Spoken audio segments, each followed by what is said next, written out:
so Anna just said she has the English chapter open. So weird then. Yeah, I don't know why it said me, but I ended up taking, if she's still working on it, maybe I won't do this, but I took that and just saved a new copy called version 2, but I'll wait if Anna is going to be out of it. Wait till tomorrow morning, Jess. I think that'd be great. I bet you it has something to do with her working like remotely through the, well, that thing. We've had some issues today. Yeah, sorry about that. Cool. No, don't be sorry. This is good. I'll just kind of take a look high level of what Mari's questions are, and then we'll do it tomorrow. Yeah.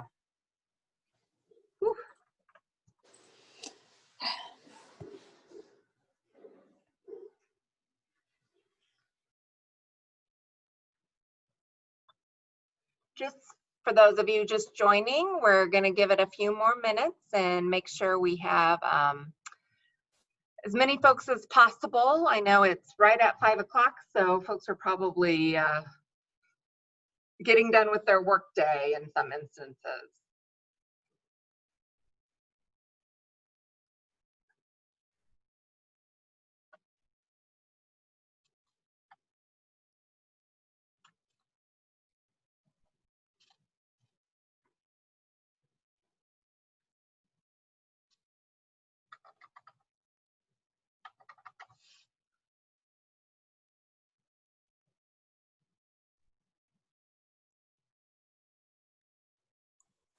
Heather, did you get my message? Yes, ma'am. If you want to type them to me, that'll work.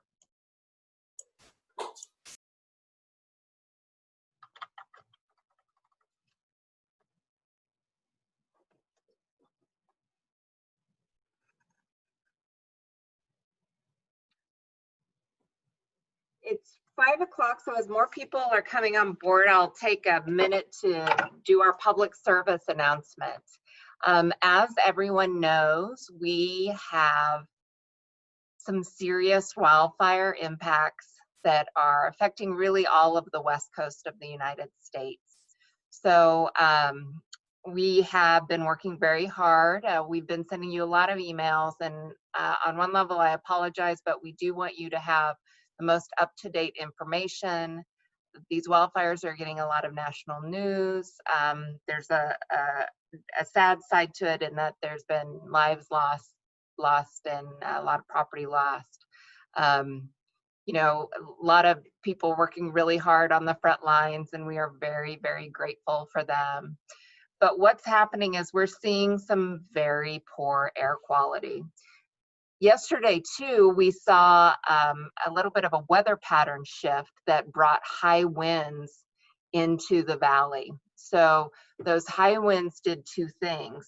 They helped push even more smoke into the valley, and they helped the dust that was already here lying on the ground get kicked up and blow around. And we were seeing some of the highest air quality readings that we've seen in in ages, and it was really a perfect storm of the smoke and the high winds. Fortunately, we have a team that's been tracking it really on a minute-by-minute basis, but they haven't been sharing it with me on a minute-by-minute basis, just on an hourly basis. And we are seeing some of those PM levels beginning to drop. So hopefully, as we go into the rest of this week, instead of it being unhealthy or very unhealthy, we're going to be back to what is still not great, but the more unhealthy for sensitive groups or unhealthy levels. I will tell you that just about every day there's a new wildfire that breaks out, and we have been under this what we call an air quality alert since August 17th. And the best thing for folks to do, if you can, stay inside. If you have to go outside, we really recommend an N95 mask if you can get your hands on one. If you have to go outside and have the option of limiting your time outside, that would be ideal. We also have some resources on our website. But I really appreciate all of you helping us get the word out. If you're following us on Facebook or Twitter or Nextdoor, and you're seeing our posts and you're sharing them or reposting them, we just really appreciate all of that effort. It's kind of what the kind of these community steering committees I think we're designed for, to help us when we have these really challenging times. So if you have questions about air quality, we'll should have some time at the end where we can discuss them a little bit. But tonight's purpose, and we're gonna get going, is that we are doing what we're calling a webinar. It's a little bit of a class about permitting and enforcement. We're recording tonight's meeting or webinar, so if you need to go back and review it again, you're welcome to. We'll put it up on the website. If you know folks who haven't been here that couldn't make it tonight, it will be on the website, and they can, you know, bop forward and back, move forward and backwards on the video as they need to. I will be honest, some of the folks presenting tonight had to come in and walk through some of these issues with me today because it's complex. I don't have a science background. That's not what I studied, and we are getting into some very scientific, technical programs that are kind of that follow certain state and federal laws. So this is just the first kind of snapshot in learning about these issues. We are not going to give tonight's presentation and then be done talking about these issues. This is just your first kind of taste of what is very complex. I've worked with our team to try and simplify it as much as possible. But if you're feeling a little overwhelmed, we get it, and this will not be the first time we discuss these issues. The other thing I kind of wanted to clarify what happens next, or what is, you know, why are we doing this? So at our last meeting and then in our follow-up email that we sent out with the Survey Monkey, we talked about those potential CERP strategies that you all are pondering and prioritizing and thinking about that fall into a certain bin or silo. They're things that incentive dollars can pay for. They're outreach ideas.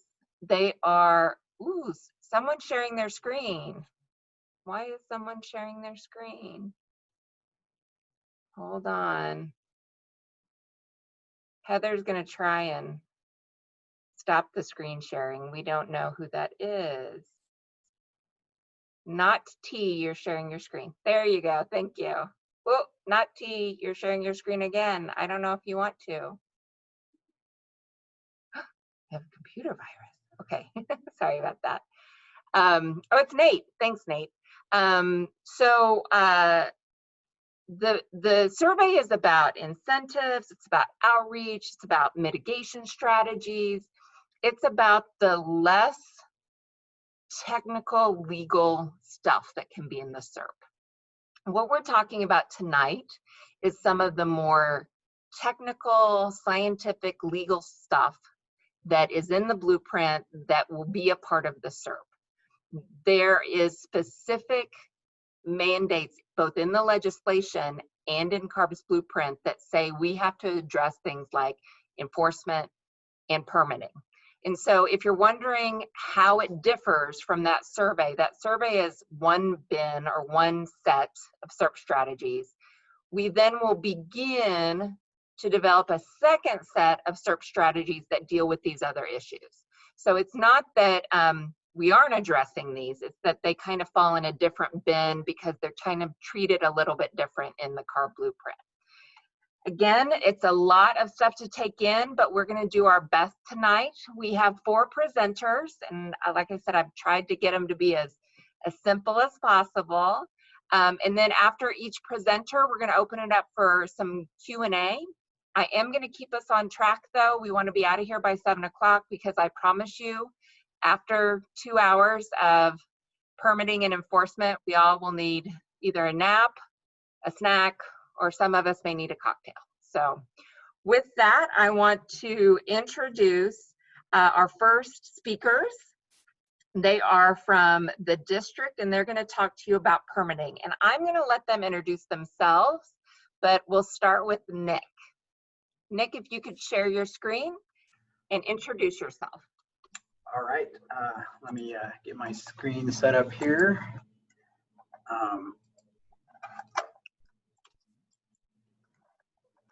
Can everybody see that? Can you all see my screen? Yes. Okay, great. Well, hello everyone. My name is Nick Pierce. I'm a manager in the Permit Services Division of the San Joaquin Valley Air Pollution Control District. And today we will share with you some of the district's ongoing efforts to control air pollution from stationary sources. This is going to be a two-part presentation.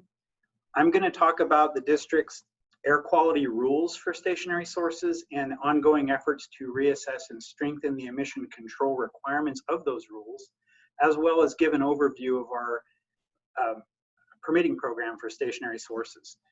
Then I'll hand the presentation over to Arnaud Marjolais to talk about the district's ongoing efforts to control air toxics emissions from stationary sources. So as the community members begin to work on the community emission reduction program for the Stockton area, we thought it would be helpful to the community to review the district's efforts to control emissions from stationary sources, which are under our regulatory jurisdiction. Therefore, this presentation will discuss the district's ongoing clean air efforts for stationary sources. So what is a stationary source? Well, quite simply, it's a source of air pollution that doesn't move, such as a factory or a business or a piece of equipment that's bolted to the ground. Most commonly, though, a stationary source is a fixed plot of land within which some type of activity occurs that generates air pollution. There are over 150 permitted stationary sources within the Stockton AB 617 area, and many of these have several air permits for different equipment or activities. Over the years, through our development of attainment plans to meet state and federal air quality standards, the district has developed and amended many air quality rules that require emission reductions from stationary sources. To implement the emission reduction commitments in these attainment plans, the district has had a comprehensive air permitting program in place for several decades.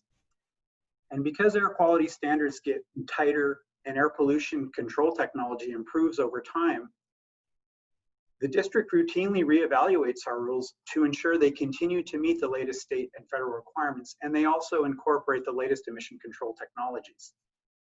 One of these evaluation mechanisms that we use is a process known as a best available control technology, a best available retrofit control technology analysis, or a BART analysis for short, which I'm going to cover in the next few slides. But in simple terms, BART is an emission control standard that is applied to existing equipment or operations. The best example I can think of that you guys may be familiar with is when you put gasoline in your car, you may notice a flexible boot on the dispensing nozzle. And gas stations were required to retrofit their dispensers to incorporate a technology to capture gasoline vapors during refueling, which resulted in significant emission reductions. And that's an example of a BART requirement. And if you have traveled to other states that do not have these type of gasoline nozzles, it's basically because their air quality rules are not as stringent as ours. So as a result of these efforts, the district has reduced stationary source emissions considerably. They now only account for about 15% of our total emissions inventory in the San Joaquin Valley.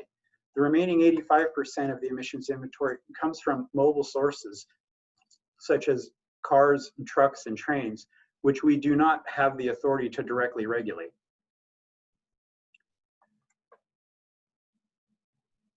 The district has many air quality rules that reduce emissions from specific equipment or operations at stationary sources. We also have rules that reduce toxic air pollution, fugitive dust, as well as air pollution from other sources.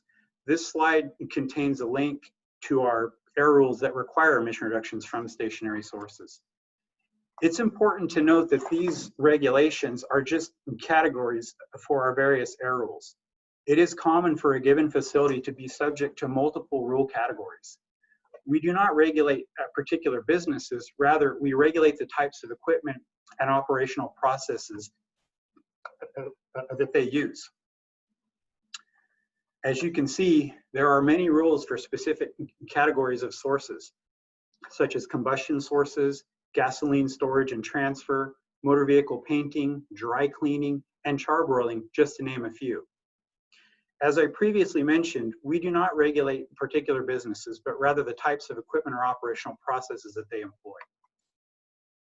These air quality rules were developed to implement the emission reduction commitments in our attainment plans, and they are the rules that we periodically reassess through the best available retrofit control technology process to ensure they continue to meet state and federal requirements, as well as incorporate the latest emission control technologies.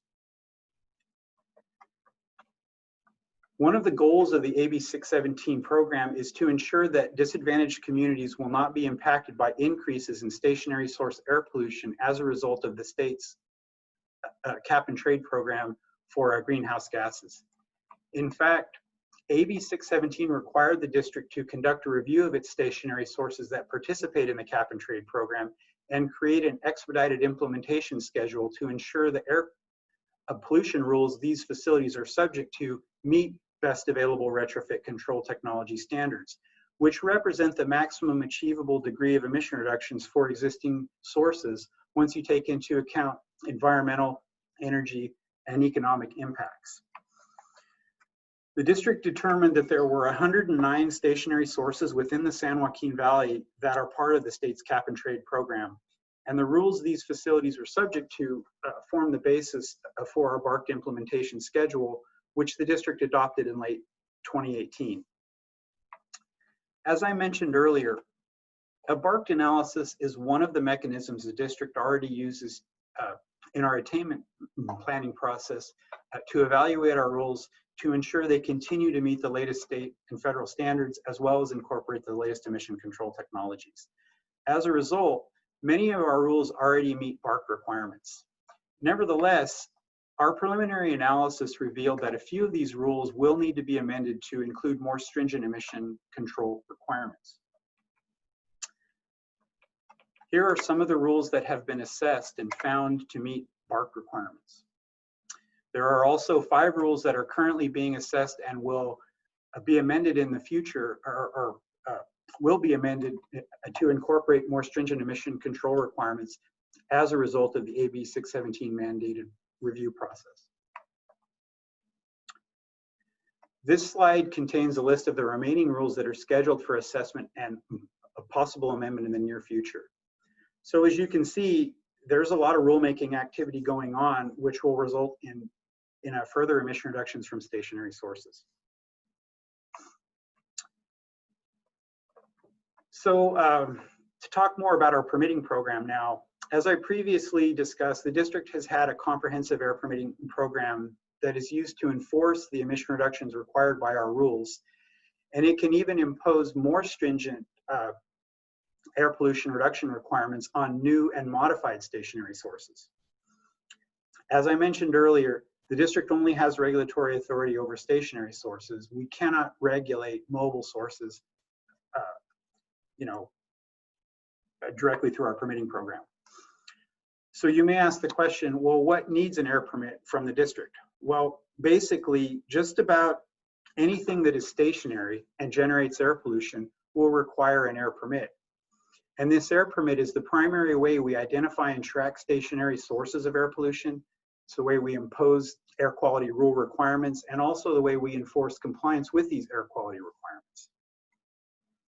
Any new piece of equipment or operation, or any existing piece of equipment or operation that is modified in some way that increases emissions must first apply for and receive an air permit.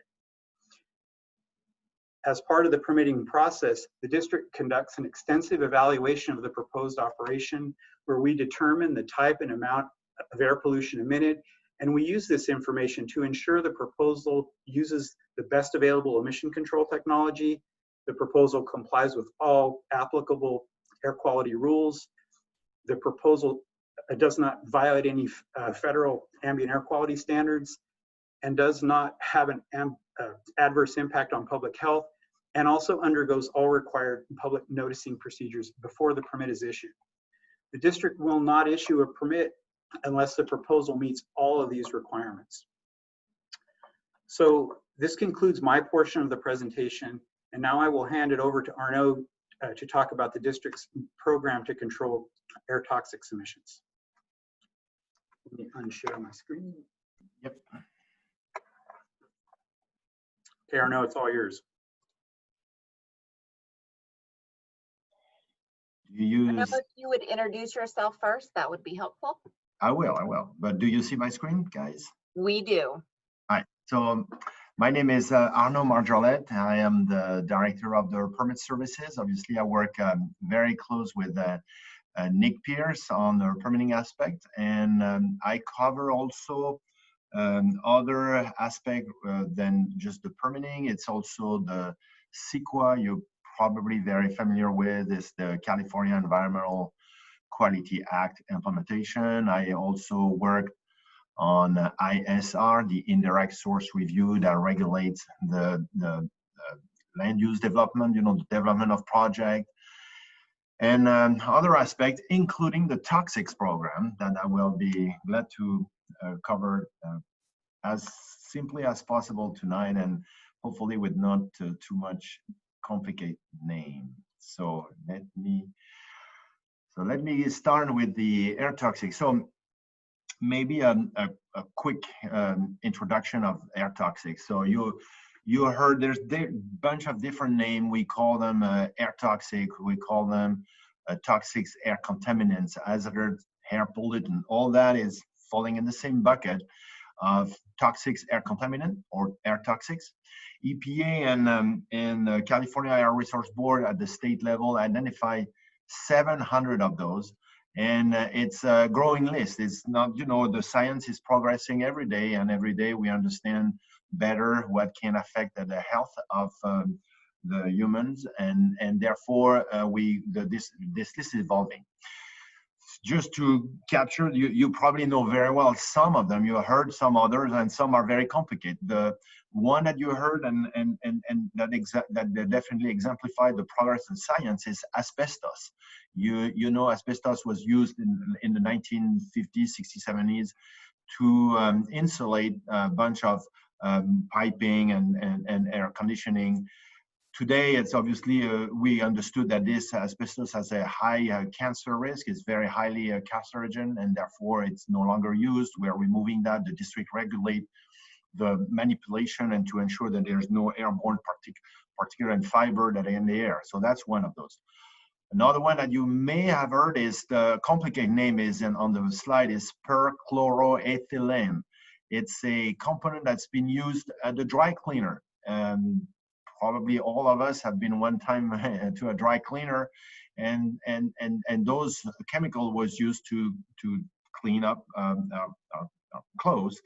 And this has been also determined to have some very important health impact, negative impact, and has been phased out.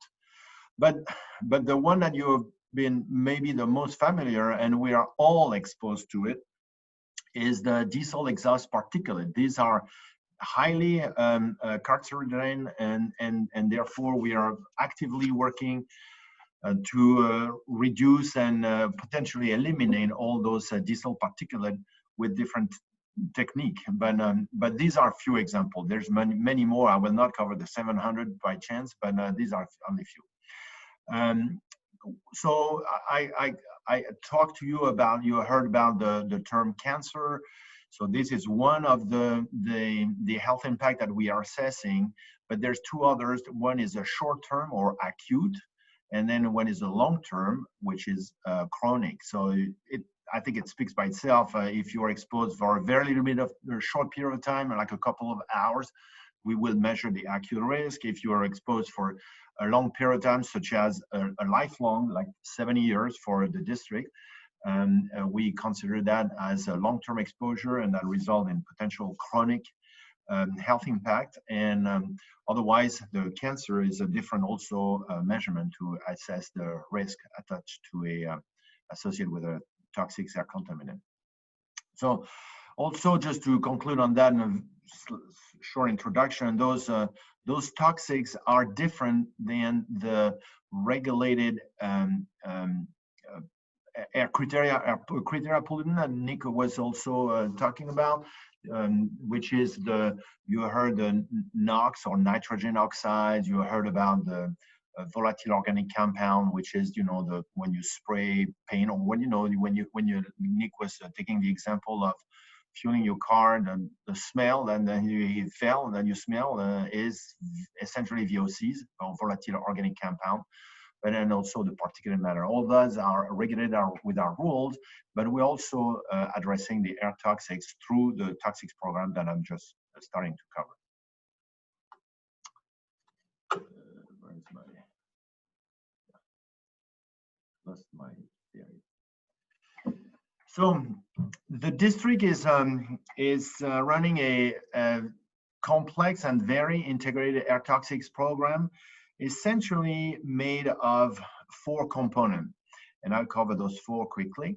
But those 4 components are aimed at integrating the federal, state, and local mandates. Each federal, state, and our own rule have a component that address air toxics, and altogether are aimed at reducing, and as much as possible, and in case eliminating, the toxics impact on the local health, on the local residents. So first component is a AB 2588, which is an assembly bill that has been adopted in the late 1987. If you remember, there was being an incident or accident that happened in India, in Bhopal, and the United States and essentially California took over and adopted AB 2588, or the hotspot program. This hotspot program, and I'll talk to you in just this next slide, is aimed at measuring and addressing and putting together some emission reduction plan or toxics reduction plan. I'll talk about that in a minute. The 3 other components, like you see, and I'll cover them very briefly, are aimed at preventing. You understand that measuring and addressing the health risk is obviously important, but another aspect is obviously to prevent those health risks and those toxic emissions from occurring. First component is the risk management review that occur when we receive project application. And again, I'll go a little bit more detail in a minute. Second component is made of all the rules and regulation at the local, state, and federal. So these are the district rules. Nick covered this topic, and those rules incorporate some component of the addressing those air toxics emission. The second aspect is the state, at the state level. It's called, the acronym is ATCM, which means Air Toxics Control Measure.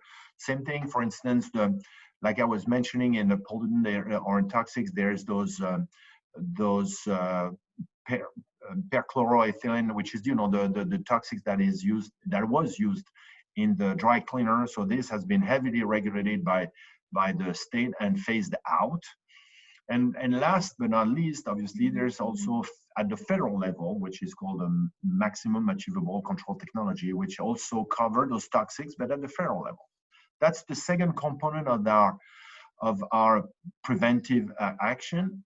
The third one, and again, you're familiar with, is that phase that happened during the California Environmental Quality Act. When a project goes before a land use agency or before any agency that has a discretionary approval, the California Environmental Quality Act require the project proponent to evaluate the risk, to evaluate the project and all its impact on the environment. And obviously, when we are involved as a district, it's our duty, and we take that very seriously, to comment on those projects and to put forward the need for assessing the health risk if happen. So let's talk about the 2588, AB 2588, the air toxics hotspot. So as I mentioned, it's an assembly bill that has been adopted, enacted in 1987. So how does it work?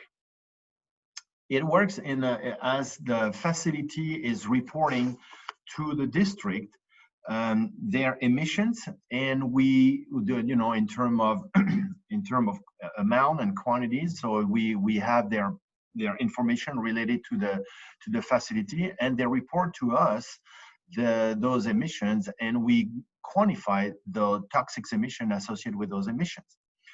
When we have that in hand, we first perform what we call a screening method. We use a screening method, which is computerized based. So we take all those toxic emissions associated with the operation of the facility.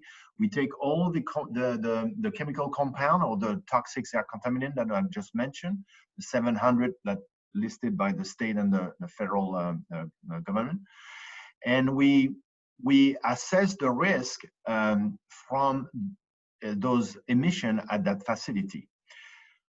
Using computer model, complex computer model and assessment, we also compare those risks to those put together or assessed and measured by the Office of Environmental Health and Hazard Assessment, and the OER in short, put together some risk level, if you want, acceptable level, and we compare, or our computerized programs compare those risks from the facility that I just measured to those limits imposed by the Office of Environmental Health and Hazard Assessment. And so when we perform this assessment, the facility ends up in 3 groups. Those are with the risk measured between 0 and 1, meaning like the risk is well below any of those risks as measured or as identified by the OER, and therefore those facilities are considered with presenting no risk for the local resident, and therefore no further action is required. And that is strictly following AB 2588. Second aspect under 2588 is those facilities that have their risk score, if you want, ending between 1 and 10. For those, the 2588 requires that a follow-up occurs every 4 years. So every 4 years, we reach out to the facility. They provide us with another set of information. We ensure that we rerun those the information and the emission that are attached to this facility. We reassess the risk, and we determine which group the facility falls under. Again, if the facility has been able to reduce their emission and their toxic emissions, and maybe fall under the 0 to 1 group, no need to go further. If the facility ends up with 1 to 10, again, and then 4 years later, we will address again those reassessment. And now if the facility ends up with a risk exceeding 10, now under 2588, it is required that a health risk assessment be performed, and the facility take the lead, essentially hire some highly specialized firm to perform a health risk assessment. Then we very carefully review. We work very close to those facility and to those third party. The third party, which is the consultant, work with us to ensure that everything is set appropriately, and then run this health risk assessment that we then review. Based on the risk assessment as needed, they may be, depending on, again, where the facility falls in terms of the risk, but if the facility is determined to present a high risk, public notice may be required or is required, and then further risk reduction plan, meaning basically the facility is required to prepare and implement a plan to reduce the risk and to ensure that the local residents are exposed to a reduction of the risk.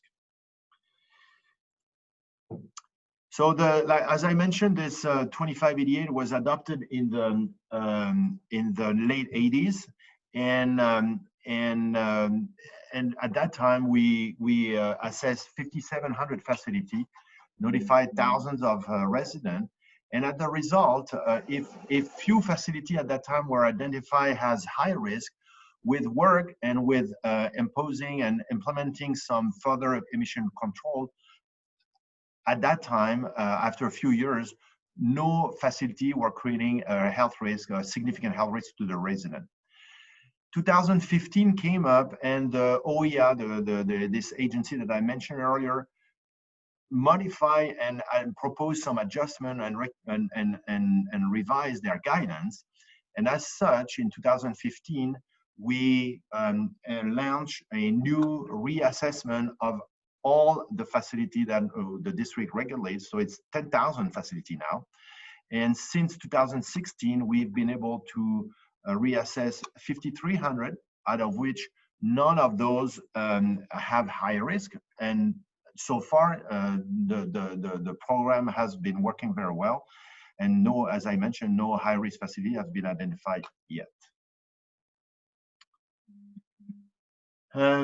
So that I can cover very quickly. You know, we have tons of tools. You know, it's a highly complex program, very scientific based, and so we have developed a lot of tools. The district is very has a lot of expertise in this field. We worked a lot. We put a lot of tools. We work very closely to the third party, the consulting company, with the facility to receive their information and to process those information as very highly technical. Now, an important component I mentioned is the prevention. Like as I say, 2588 offer a lot of measurement and understanding, and potentially also requiring some risk reduction plan. But it is also very important that at our permit level, we make sure that we put everything in place to prevent the risk from occurring. Two big components that I highlighted here. The one is CEQA, and I mentioned that a little bit earlier. When a project goes before a land use agency for a CEQA determination, we are entering in that review and providing comments such as the health risk must be or is required or recommended or must be performed. So that's the first aspect. The second aspect, and I mentioned that, is that when a project comes before us to modify or put to new piece of equipment at an existing facility, we run a risk management review where we are ensuring that no new risk is created, and therefore avoiding future issue and then need for future risk reduction plan. We try to reduce the risk at the source and not as a result of the risk. And those are performed with using all the worst case scenario, most conservative aspect, worst case of the wind, most exposure, such as 70 years of exposure on a continuous basis, which is very unlikely to happen in most of the cases. But that's the whole worst case assumption that we made. We performed 15,000 of those risk management review. And so to tell you that it's something that we are very, very familiar with, and we do it on an ongoing basis every day. And when needed, we impose some risk, or we work with the applicant to result in less risk. Now, when a project results in what we call significant risk, the district as in his rule to not approve a project. So no project are been and will not be approved if the project create a significant risk on the local resident. And last but not least, now how we reach out and how we work with the stakeholders. We work with at every level. We work with the community, your group, for instance. In case we run into some health risk that needs to be going through a public notice. Obviously, you'll be. Today, what I'm doing is basically to get you involved.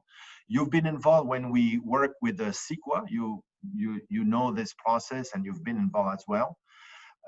We work with the businesses to work with them and reduce the risk. I mentioned the prevention, but we also work with the facility to ensure that they reduce their risk and potentially implement some of those risk reduction plans. And last but not least, we work with ARB also on those guidance and implementing those toxic hotspot AB 2588. So we work very closely to the state and federal agencies to ensure that all those requirements are implemented appropriately. So that concludes my presentation on the toxics. Now, I think Jamie, or if anybody wants to take the lead on the questions, I'll be glad to answer with Nick. Great. We have a couple of questions. And the first one, and I might be going backwards a little bit, so I apologize, but the one, is there any monitoring of what facilities report? I guess kind of checking their work. And is this assessment applied uniformly throughout the state? I'll let Arnaud or Nick, or even maybe CARB about the throughout the CARB respond. Yeah, I'll take about the facility level. Yes, we, on an annual basis, we are collecting all information from the facility. Our compliance department helped us to also gather those information. We validate those information, and they are part also, and we cross-reference with when the facility is providing us with the 2588 information with regard to the toxics assessment. So yes, there's a lot of cross-checking, QA, QC,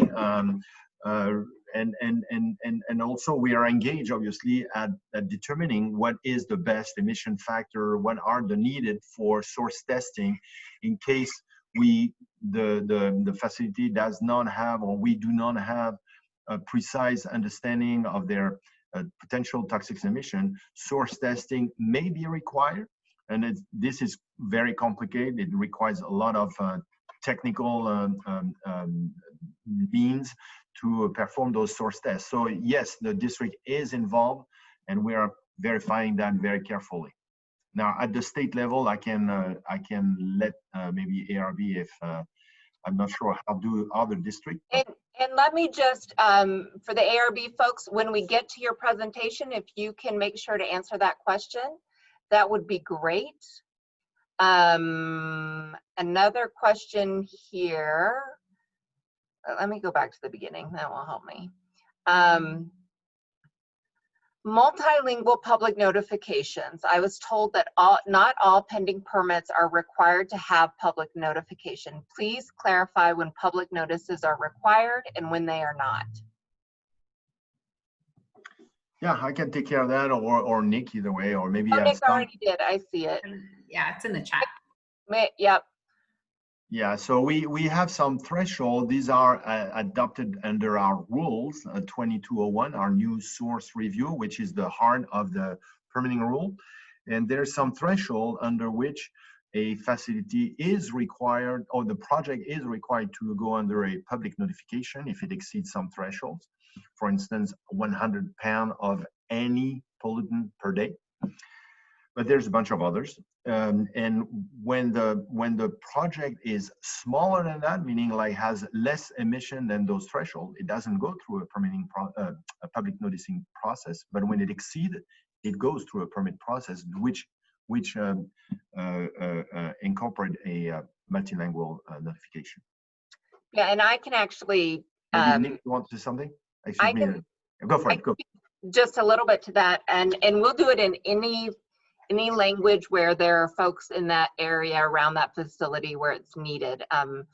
We've done Hmong, we've done Filipino, we've done Punjabi. Spanish is the most common one, of course, but Spanish we do internally, and for the others we use a third-party translation service. And this may be something that Nick and Arno need to come back and let us know, but how many of the kind of medium level facilities, the 1 to 10 facilities, are in Stockton? I don't know if you guys have that answer in front of you, and maybe in the Stockton AB 617 community. That I don't have that information. I know at the district level, those facility between 1 and 10, since we have 0 above 10, but the 1 and 10, we have approximately 200 at the district level. Out of 10,000 facility, there's approximately 200 that we are carefully reviewing on a 4-year basis. I can get that information to you specifically, Jamie, and you can pass it to the group, but I don't know that very specific question. Great. All right.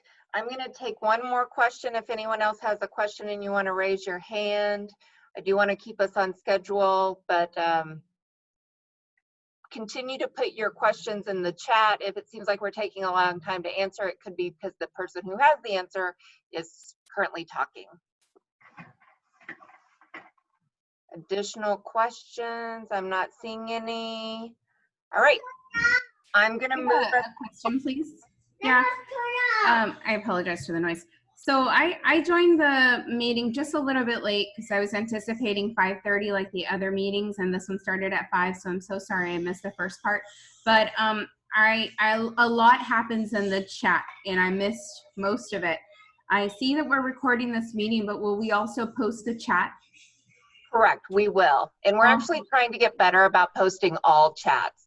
There's a little bit of a technical, when Zoom gives us the chat, it looks like someone like threw up words. So we're trying to get it so that it's at least followable, but yes, we will post the chat as well. And we also find, we also find a lot of information in the chat. Grateful, thank you.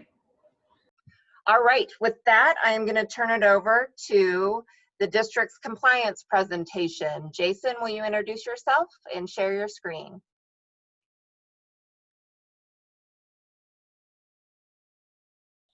There we go. Now can you hear me? We can hear you if you want to turn your screen onto presentation mode as opposed to, yeah. Yep, perfect. Thank you. You're good to go. All right. Good evening, everyone. My name is Jason Lawler. I'm a compliance manager here at the Valley Air District. And I'm going to talk to you guys tonight a little bit about our enforcement programs that we have here at the district. And we'll kind of go over it kind of as, I already advanced the slide. We'll go over it kind of as a whole to start, and then kind of get into, you know, the different types of sources that we inspect and respond to complaints on, and go into a little bit more detail. So enforcement of our air quality rules and regulations is a critical element in, you know, us being able to continue our air quality progress in the Valley and meet our federal health-based air quality standards. The district's enforcement program seeks to ensure that businesses, individuals, and also municipalities all are complying with the local, state, and federal regulations through the implementation of fair and consistent, comprehensive enforcement and compliance assistance related activities. Our program objectives are set forth in the local, state, and federal laws. And each year, just to throw out some kind of broad numbers here, our district programs, enforcement programs on a valley-wide scale, each year we inspect over 9,000 different permitted facilities within the district. And on top of that, respond to about 3,000 public complaints every year. So first we'll talk about inspections of our permitted sources. We do a number of different types of inspections at these permitted sources. The most common type is facility compliance inspections. And these are done periodically to determine compliance with the various health protective local, state, and federal regulations that they're subject to. These are generally unannounced inspections. We try to the extent that we can to make all of these inspections unannounced. There are some limited circumstances where we can't do that. Examples are remote sites where there's not normally anybody there, or sites where there's restricted access, such as at a prison or a military base where you have to get clearance to go on site. But the vast majority of the inspections that we conduct are all unannounced.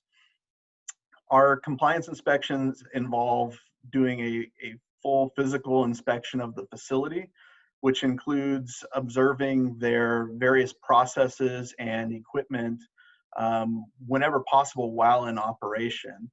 And we do that so that we can, not only just be able to verify that the equipment matches up with their permits and look at their records, but we want to see it in operation so that we can also have a chance to verify that they're in compliance with their emission limits as well. And to that effect, our inspectors, when they're out there doing these inspections, do utilize a variety of advanced detection and monitoring equipment in order to verify compliance with those permitted emission standards. So here's a couple of pictures of inspectors that are out doing some facility inspections. In addition to these periodic compliance inspections, some other types of visits that we do at these permitted facilities include complaint investigations when we receive public complaints about a particular facility. We also go out and conduct startup inspections for all newly permitted or modified equipment. So after a facility gets a permit with the district and they install that equipment or complete the modifications on that equipment, they're required to have us come out and do a startup inspection to verify that that's all been installed according to what the permit says before they're allowed to begin operating it. We also do investigations of equipment breakdowns. These are for unforeseen breakdowns or malfunctions of equipment that may cause a facility beyond events that are within their control to operate outside of what their permit conditions allow. And so in these cases, we try to do inspections to verify that they are working to promptly correct the problems and address any excess emissions that may have resulted from that breakdown. And then lastly, we also try to observe as much as possible the source testing that's done by third-party testing contractors. And this is kind of like, when you get your car smog checked every couple of years. We require similar testing for stationary sources of air pollutants at facilities that have to get testing done on a periodic basis by a certified contractor. So a couple more pictures of the inspections here. So as I mentioned at the beginning, another big part of our enforcement program is our complaint response. The district operates a robust complaint response program. And this is it is the top priority for our field staff, our inspectors that are out there, is whenever we get a complaint, we make an effort to respond to these public complaints as quickly as possible. To that regard, we have all of our district vehicles have been equipped with a GPS, which allows the supervisors and managers in the compliance department to see where all of our staff are at when we get complaints and be able to assign complaints to the person that's nearest where the complaint is occurring to try to get the quick response to these events. We also have an inspector that's on call in each of our 3 regions, 24 hours a day, 7 days a week, 365 days a year. And this allows us to respond to public complaints even on days that are not normal work days for most of our staff. We still have an inspector that's available to respond to any violations that occur on those days. And we've also tried over the years to make it as easy as possible for members of the public to report complaints to the district. And so we have 2 different complaint lines. We have an English line as well as a Spanish complaint line. And our inspectors also have available to them, translation services to assist them if needed in, being able to communicate with complainants that don't speak English as their primary language.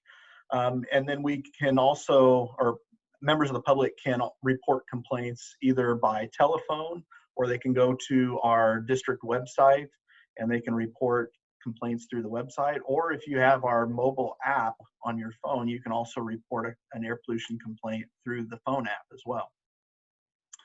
And all of our inspectors are trained to maintain active communication with the individual that's reporting the complaint.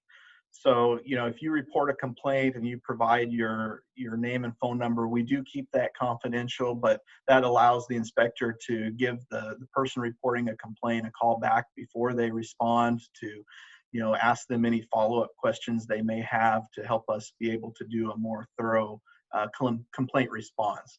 And then we'll give another call after we respond just to follow up with the individual and kind of let them know, what was found and what actions the district is going to be taking. We also sometimes get complaints that are reported to us that the district doesn't directly have authority over. And when that does happen, we do make an effort to, not just provide the reporting person with a number to call and wish them the best of luck, but we'll actually reach out to those other agencies and try to make contact on their behalf and set them up with a contact at that other agency to help with following up on their complaints. So some other programs that we deal with a lot when it comes to complaints and enforcement are one is the open burning regulations. So generally speaking, most open burning is illegal. Definitely any open burning of trash, burning in a burn barrel, that type of thing. The district promptly responds to, all of these complaints regarding illegal burning and works closely as well with local fire agencies to encourage cross-reporting of incidents. We do receive a number of complaints that are initially called into the fire department, and once they realize that it's an illegal burn, they will often call us and we'll respond as well. Agricultural burning in the valley is closely regulated by the district and must be done with a valid issued agricultural burning permit. Legislation in California has, over the last several years, phased out a lot of agricultural burning in the valley, but it is still allowed for a few limited crop types where there is still not a feasible alternative available for the disposal of that material. The district does have, though, some grant programs that are available to fund some of these newer alternatives to burning to try to increase the feasibility and some of those other options. The district uses its state-of-the-art smoke management system to determine when and where and how much burning is allowed to occur when it comes to agricultural burning. And this is done to protect public health and prevent significant deterioration of air quality or cause, we don't want to cause a violation of any ambient air quality standards. And so how that kind of works is our valley from, the Grapevine all the way up to Lodi is split into over 100 different ag burning zones. And on any given day, depending on what the air quality is in different parts of the valley, our forecasting staff can set the allocation that's available in each of those zones. And so, if air quality is better at one end of the valley, they may get more allocation than in the other. And so then our field staff also goes out and inspects all of the burn piles for most large removals and other types of ag burning. They'll go out and inspect piles before they're burned to check and make sure that they're free of any other types of debris and trash and prohibited materials, as well as that they're stacked loosely and don't have a bunch of excess dirt in there that's going to cause them to smolder. And then we also follow up and do inspections while these piles are actually burning, just to make sure that the farmers are doing everything they're supposed to, properly monitoring the piles and not allowing them to smolder. So here's a couple of pictures of inspector doing a pre-inspection, checking the pile doesn't have any remaining drip line or treated grape stakes or anything like that left in the pile. And then once the piles are burned, that they're being managed and they're burning cleanly.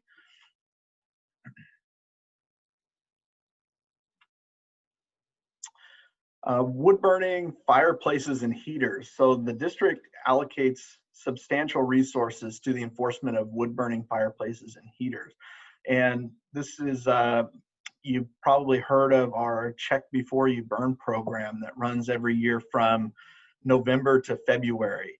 And so during that season, on each day, the district will declare by county whether or not there is a mandatory curtailment in effect for fireplace and wood burning, heater burning, and also outdoor residential wood burning as well is included in those restrictions. And our district inspectors are assigned to perform proactive surveillance on all of those days when mandatory curtailments are declared.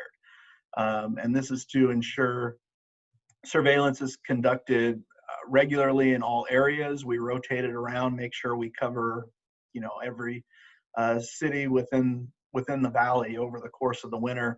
And we do also try to focus more on areas where we have had higher levels of non-compliance or higher levels of complaints being reported. But we do also spread around, make sure that we do surveillance, throughout the valley. And we conduct surveillance and complaint response not only on the weekdays during normal hours, but also we're out there doing surveillance on weekends and holidays, and even during nighttime hours as well. And in that regard, the district has invested in some technology to help us with that, because in order to be able to document these violations, we do always try to get photographic evidence of the smoke. And so we have some cameras that we've purchased that allow us to take some very detailed pictures in ultra low light situations. And then for registered units, we do have there's two levels of curtailments. On the first level curtailment days, anyone that has a registered clean burning EPA certified device can still burn on those level 1 curtailment days. But to get registered, we do require that a third-party wood burning heater professional comes out and inspects that device to verify that it is an EPA certified device. So the photo on the left there is an example of a photo that was taken at night using one of our cameras to document a smoking chimney. And then on the right there is a wood burning heater professional out doing an inspection of a registered device. So our fugitive dust rules, which are commonly referred to as our Regulation 8 rules, these limit fugitive dust emissions from construction, demolition, earth moving, bulk material storage, open areas, and also vehicles traveling on unpaved roads and unpaved traffic areas. And they also limit carry out and track out onto paved public roads from unpaved surfaces as well at construction sites and traffic areas. For construction sites, any project that's disturbing over an acre of earth during the project is going to be required to, at a minimum, submit a construction notification to the district. And then larger sites would be required to submit a full dust control plan as well. For sites that require dust control plans, they're required to have someone associated with the project that's completed a mandatory training class that's put on by the district. And the district also reviews each of those dust control plans prior to the start of the project to make sure that they've identified all of their sources of potential dust and how they're going to mitigate that and mitigate their carry out and track out as well on the project. And then our district staff is out there regularly inspecting these sites, and as well as responding to public complaints that are received regarding fugitive dust. So here's a couple of examples of fugitive dust, what you hopefully don't see out at a construction site or other open area. So all of our violations and penalties. So anytime or enforcement action is taken anytime an inspection or a complaint investigation, uncovers a violation, or whenever a violation is self-reported by a facility. Certain, larger major source facilities are required under the Title V program to self-report violations to the district when they discover them. So there's two different types of enforcement actions that the district can take. The first one is called a notice to comply. This is used for a limited subset of just first-time minor violations that are typically administrative in nature and don't result in any actual excess emissions. For all other types of violations, we're going to be issuing what's called a notice of violation. And generally with a notice of violation, these are always going to result in the imposition of some sort of civil monetary penalty or a fine that is assessed consistent with state law. Per state requirements, the district operates a mutual settlement program that is in-house. It's part of our compliance department, and they're the ones that resolve most of these violations. So they will provide the party that alleged to be in violation with an opportunity to discuss the matter and attempt to negotiate case resolution. And most of our cases that result from notices of violation lead to a mutual settlement and are settled in-house. For violations where a mutual settlement can't be reached, the district does pursue civil litigation and may take either an individual or business to court. We do have our legal counsel for that as well.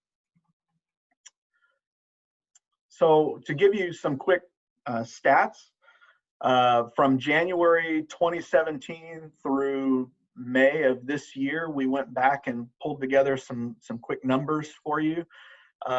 During that time period, we conducted, just within the Stockton 617 community boundary, 332 inspections and investigations of permitted facilities. In addition to that, we received and responded to 131 public air quality complaints, and we've issued 212 enforcement actions associated with violations for different air pollution rules and regulations. And this shows kind of a breakdown by year. 2020 looks a little low there, but keep in mind this is only going through May of this year. So, it's not a full year. And the number of complaints do vary, from year to year. I mean, there may be certain events that happen that can lead to an increase in the number of complaints that are received. So, and then this shows kind of a breakdown of the complaints over that time period by the type of complaint that was reported. So you can see the most common type that was reported over that 3-year period was odor nuisance complaints. And, you know, I want to take a moment to talk about our complaints in general, but particularly with odor complaints. It's really important when reporting complaints to try to report them to us as quickly as possible, as soon as you notice it happening. And the reason for that is it really helps the district to be able to take action on these you know, alleged violations if we can get out there right away while it's still occurring. You know, if we receive the complaint after the fact and we get out there and are unable to find whatever the issue was or unable to confirm the odor, it really makes it difficult, particularly with odor violations, to be able to, you know, take much action on that. The other two types of complaints that we received a decent number of over the last 3 years was residential open burning. Again, this is not the fireplaces and wood burning heaters, but, you know, outdoor open burning. So, you know, burning trash, burning in burn barrels, things like that. And then fugitive dust complaints.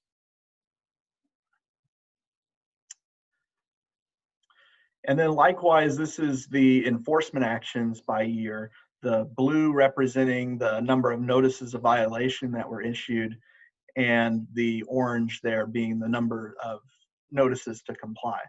Again, those being the more minor administrative type violations.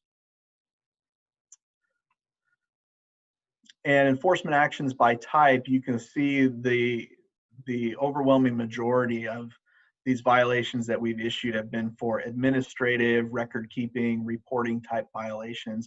And this is usually from, you know, facility inspections. A lot of things that we check for at facilities, you know, with their emission limits are things that are verified through looking at records. You know, they're given limits on, you know, how much material can be processed per day, or how much they can emit per day to keep them in compliance with their permit. And so when we're there on site, we do, to the extent we can, check emissions in real time.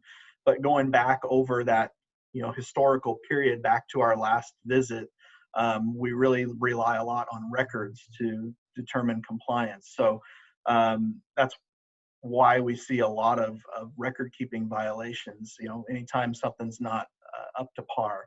And, you know, this will also account for a lot of those, you know, minor notice to comply type of violations as well. The next most common type was the actual emission violations from facilities. And then it goes down from there. And I believe after this, we're also going to be providing the CSC with a summary of the full breakdown of each of these complaints and enforcement actions for you to review at your own speed. So to kind of bring it around and wrap this back up, we have a few potential enhanced enforcement CERP measures that could be considered. Enhanced inspection frequency for facilities with emission-related violations within the last 3 years. What this would mean is, you know, being able to utilize some of the implementation funds to have inspectors going out and doing more frequent inspections at those facilities that have had emissions violations, as well as enhancing our enforcement in a number of other areas, like our residential wood burning and fireplace surveillance on curtailment days within the 617 community, enhanced enforcement of illegal open burning, residential waste and trash within the community, enhanced enforcement of fugitive dust sources, a new pilot training program for conducting self-inspections at gas stations. That was one of the areas where there were a few violations that were issued, were violations found at gas stations. And so by helping train operators a little bit better on those requirements, we hope to see more compliance there. And then lastly, partnering with CARB to do more targeted enforcement of the state's idling diesel regulation, especially near sensitive receptors such as schools and residential areas. And that concludes my presentation.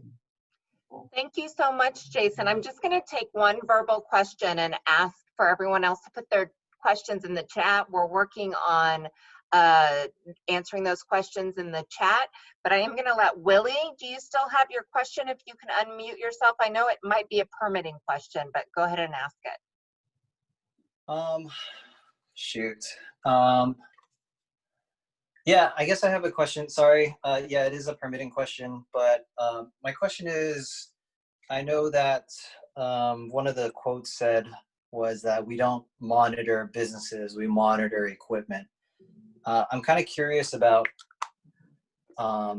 if you're monitoring emissions from one single equipment and as a result, the equipment is under the given threshold, but that business has, I don't know, 5 of said equipment or 10 of said equipment. And as a whole, that business in total is over a certain threshold in terms of contaminants or toxicity or whatnot.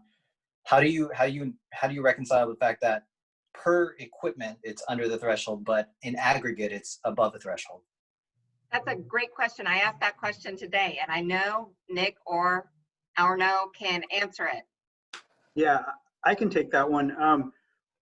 As Arno said, we have, several thresholds that trigger different requirements, such as, best available control technology requirements, public notice requirements, that kind of stuff.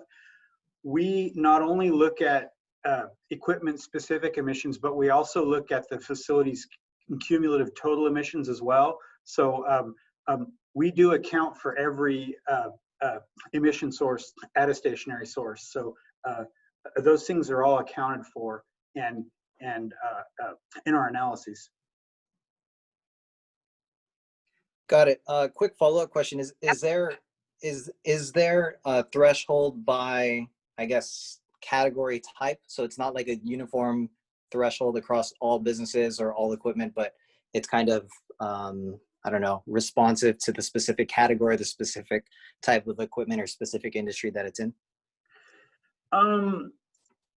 Sort of. Like if we take public notice requirements for an example, if your facility is large enough to have a federally mandated operating permit, anytime that permit gets renewed, that permit renewal application is automatically public noticed. So that would be an example of a category of a type of a project that would automatically trigger a public notice regardless of its emissions or anything like that. But most of our trigger thresholds are emissions based rather than category based.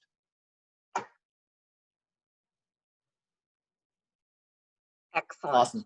Thank you. All right, to keep us on schedule, we're going to go to CARB. And I'm not exactly certain who's doing the permitting presentation, but if they will share their screen. Yep, this is Scott. This is Scott, and I'll be kicking it off. I've actually got a few folks here to kind of help me with it, but perfect. Will you introduce yourself, yes, please? Thank you. Of course. Yeah, let me get my share screen going.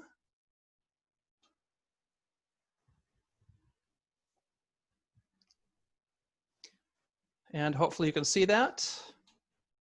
Yes. Perfect. Great. Thank you. Well, hi, everyone. Scott Wall with the California Air Resources Board, or CARB.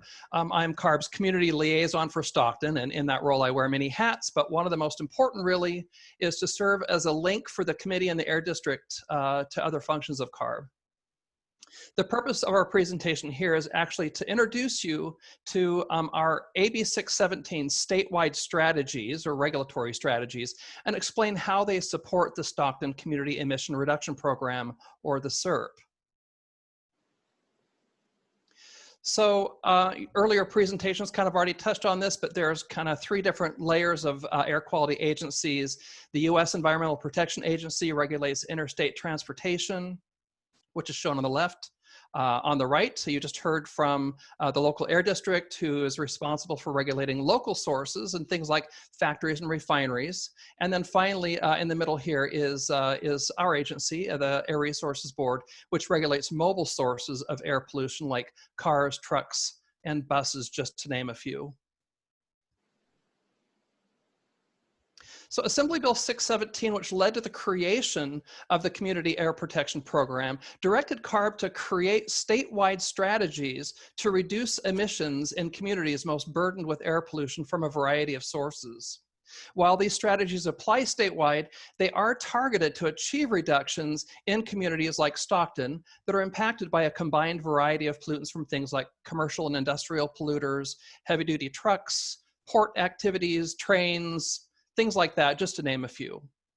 Those of you in the first steering committee meeting may remember receiving a copy of the blueprint, which is on this slide here. And among other things, it lays out the criteria for the emissions reduction program and the air monitoring plans that you're working on as a committee. And Appendix F in the blueprint also provides the starting point of CARB's statewide emissions reduction strategies. As far as how these strategies are captured in the Stockton CERP, basically, CARB will create a chapter for the CERP that is kind of above and beyond the many measures that you're all working on directly right now. And our staff calculates the emission reductions expected to be realized by the statewide strategies locally in Stockton, and then those targets are included in the CERP. It's important to note that not all of our measures have progressed far enough right now to calculate the estimated reductions, but we continually update and provide those numbers as our measures develop. So this slide is a listing of the statewide strategies that are expected to reduce emissions in Stockton, and the column on the right shows the most recent activity. Unfortunately, we won't have time to cover all of them, but did want to point out the last 2 pages of the handout that was posted to the meeting has actual links in it for each of these if you'd like to go out and learn more. The strategies that we'll be discussing are the ones in bold on the slide. And I've asked for a few others from CARB that know more about them to actually give us a brief overview. So why are we focusing on these? Well, less than 2 weeks ago, our board passed 2 significant regulations, the heavy-duty low NOx omnibus regulation and the ocean-going vessels at berth regulation, that together will make up the largest cleanup of diesel emissions and NOx, which is a major precursor of smog, since CARB's historic truck and bus regulation back in 2008. These 2 regulations come just a couple of months after the pioneering Advanced Clean Trucks regulation that was adopted in June. I also thought that we should highlight a couple of upcoming regulations that may be of interest for you in Stockton, the Advanced Clean Fleets and Commercial Harbor Craft. So before we actually hand things over to our guest speakers, I'd like to briefly touch on 2 more that you might be interested on this list here that aren't bolded. First is the cargo handling equipment regulation, which would transition equipment at ports and rail yards, things like cranes, forklifts, container handlers, and yard trucks to 0 emissions. And the other is locomotive reductions, which include strategies to reduce idling emissions from freight and passenger trains and to reduce emissions from the older, dirtier locomotives currently operating in California. So with that, I'd like to kick off our brief guest presentations. My plan is to go through the presentations back to back, so each of our speakers has the opportunity to present. And please feel free again, as Jamie's pointed out, to use the chat box for questions. And we have CARB staff that have actually kind of dialed in here that will do our best to kind of keep on top of the questions that we can answer. And we may have a couple of minutes, we'll see how the timing goes. I know that we're running a little bit kind of behind here, but we may have also some time at the end for some Q&A. So, to start us off, I'd like to introduce Christian with the heavy-duty low NOx omnibus regulation, and I will advance the slide, Christian, for you. So, Christian, please introduce yourself, and Hi, I'm the floor is Christian yours. with the California Air Resource Board, working on the heavy-duty low NOx omnibus regulation. So, California has made many significant improvements in the past decade, but still has some of the worst air quality in the nation. The South Coast and San Joaquin Air Valley basins are the only 2 regions classified as extreme non-attainment regions for the national ozone standards. NOx emissions are a big contributor to the ozone formation, and a significant reductions in NOx emissions would be needed to meet the ozone standards. As shown in the figure here, heavy-duty trucks emit nearly heavy-duty on-road trucks emit nearly 1/3 of the total statewide NOx. Our rulemaking focuses on this sector and reducing NOx emissions. The next slide, please.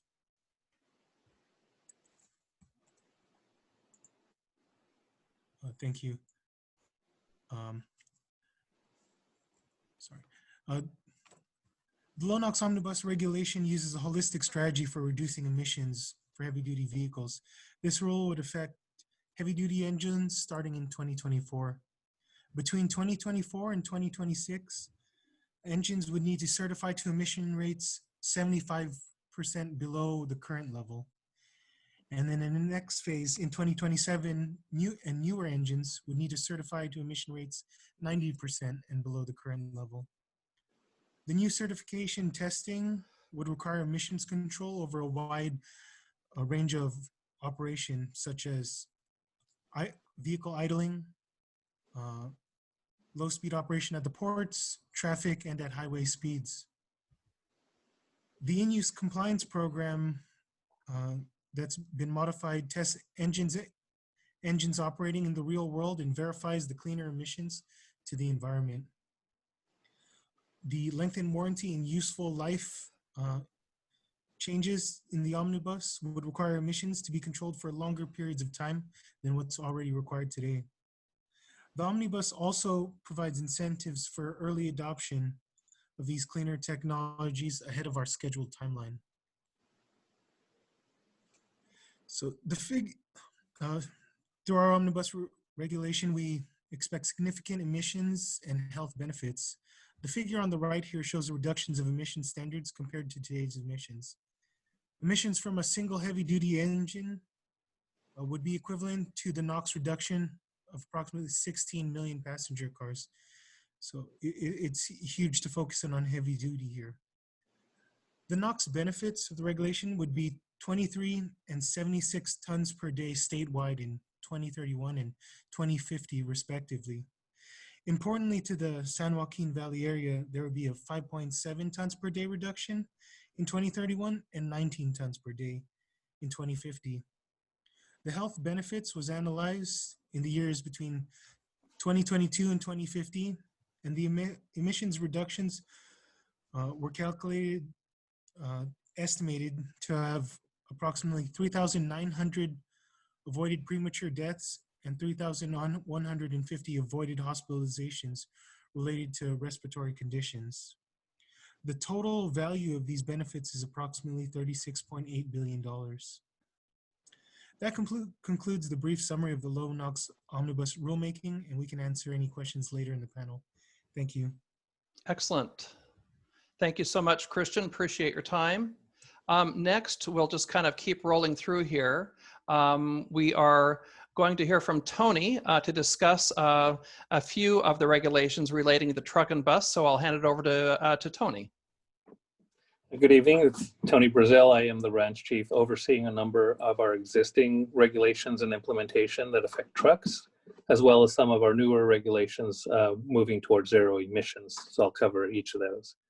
So the truck and bus regulation, wanted to just list it here because over the next several years, all of the existing trucks that are operating out there that are bigger than an F-350, if you're familiar with pickups, will have to upgrade to 2010 engines. So they'll have to replace their trucks with newer ones that are considerably cleaner. That regulation does affect nearly 1 million different trucks that do operate in California. What's helping also enforce it are our enforcement efforts, but also that you can no longer register at the DMV in California unless you can show you're meeting the requirements. So that should have a fairly substantial change over the next couple of years. Next slide. And as was mentioned earlier, the Advanced Clean Truck Regulation was approved in June. This one is one that requires manufacturers to sell and manufacture zero emission trucks for a sale in California, very similar to our light duty rules that require zero emission cars to be sold. And the table on the right shows you the percentage of the truck sales in California that will have to be zero emission. And so over time, more and more zero emission vehicles will have to be sold and fewer diesel, if you will. And then plug-in hybrid electric vehicles would still be eligible for credits in terms of the compliance for the manufacturers. And this regulation will ultimately reduce the smog-forming emissions, NOx, particulate matter, including brake wear, and also puts us on a path to getting to carbon neutrality. One piece to this is this regulation also included a one-time reporting requirement so that we can get more information from truck fleets, because we are pursuing then a regulatory strategy that will complement this, that would then require a number of the larger companies to start buying these trucks that manufacturers make available. So next slide, please. And that's what we call the Advanced Clean Fleets regulation. This is one that's in development. We did our first workshop in February. We're doing 2 workshops this month, one on the reporting part, but one on what we're thinking about and how to answer some questions on how to implement zero emission trucks into fleets. And so making sure that we match what the fleet needs are with what's available is an important part. But the slide here does show you that the goal is to have all drayage trucks be zero emission by 2035, not just the sales, is actually complete turnover. Same thing with public fleets and last mile delivery fleets, so a lot of the ones that are in town, local delivery types. And then a little bit longer time frame, 2040 and 2045 for other vehicle types. And so the 18th is when this workshop will be on the rule requirements. We anticipate taking a recommendation to our board at the end of next year, so still a year away, but there's a lot of work to do in this area. So that concludes the 3 that I have. Excellent. Thank you so much, Tony. And next up we have Melissa, who is here to discuss commercial hovercraft. So Melissa, it's all yours. Hi, thanks, Scott. All right, in the interest of time, I'm just going to jump in here. So since 2009, the existing CARB regulation for commercial hovercraft has accelerated turnover to newer, cleaner engines.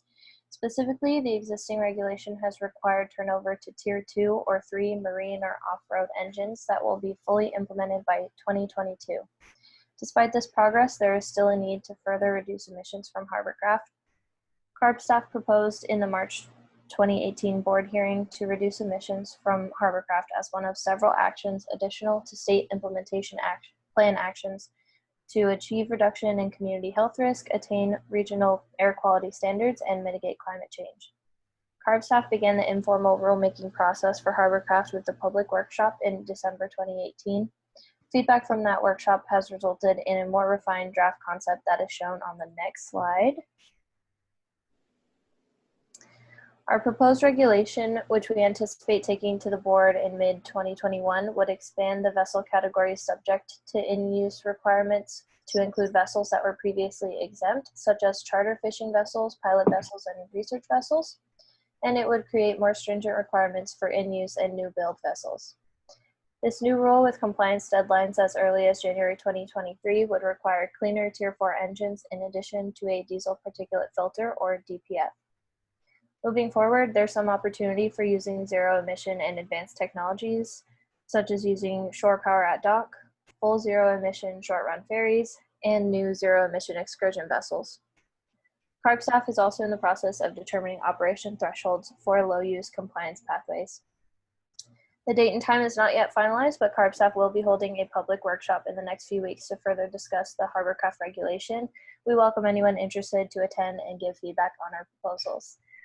That concludes the commercial hovercraft portion, so thank you. Excellent, Melissa. Thank you so much. Appreciate it. And last but certainly not least, we have Lizzie, who is here to kind of give us a brief overview of the new control measure for the ocean-going vessels at berth. So Lizzie, the floor is yours. Thanks, Scott. So hello, everyone, and thank you for having CARB staff here tonight to discuss CARB's new and upcoming regulations with your community. My name is Lizzie Malgoza, and I work in the Marine Strategy section. And today I'll be giving you a very brief overview of the new at-berth regulation that was adopted by our board on August 27th. Also joining us on the call is Nicole Light-Densberger, who is the lead staff on the at-berth regulation, and she's available for additional questions if needed. So what is the at-berth regulation? This regulation goes back to 2007 when CARB adopted the first regulation in order to reduce emissions that ships generate while idling at port. The requirements of the existing regulation began in 2014 and applied to cruise, container, and reefer or refrigerated cargo ships that visited the larger ports in California. To date, the existing regulation has achieved an 80% emissions reduction from over 13,000 vessel visits at port. So this regulation was very successful. So you might ask, why do we need another regulation? Well, first, the reality is that we need more emission reductions in portside communities. The existing regulation did not include all of the ports in California, so vessels visiting ports like Stockton and Richmond were not required to reduce emissions from the ships at berth. The new regulation will result in emissions being reduced from an additional 2,300 vessels per year and adds new vessel types such as tankers and roll-on, roll-off vessels, also known as auto carriers. In addition, this regulation is technology forcing, since there are currently no technologies commercially available for the auto carrier and tanker vessels. The new regulation will also achieve an additional 50% emission reduction in NOx and diesel PM statewide beyond the current regulations. And for Stockton, the new regulation will achieve approximately a 34% decrease in NOx and a 40% decrease in PM2.5 in 2031. Next slide, please. CARB's board saw the immense benefits of this new regulation, and so the board members all voted yes to approve the regulation at our most recent hearing on August 27th. The new regulation will require that every vessel visit made to a regulated terminal must connect to shore power or an alternative control technology to reduce their vessel's emissions while at port. The new regulation requires every vessel to reduce emissions, whereas the previous regulation allowed for fleets to use a fleet average for compliance. Container, refrigerated cargo, and cruise ships will be required to comply with the new regulation by January 1st of 2023. The auto carriers will need to comply by January 1st of 2025.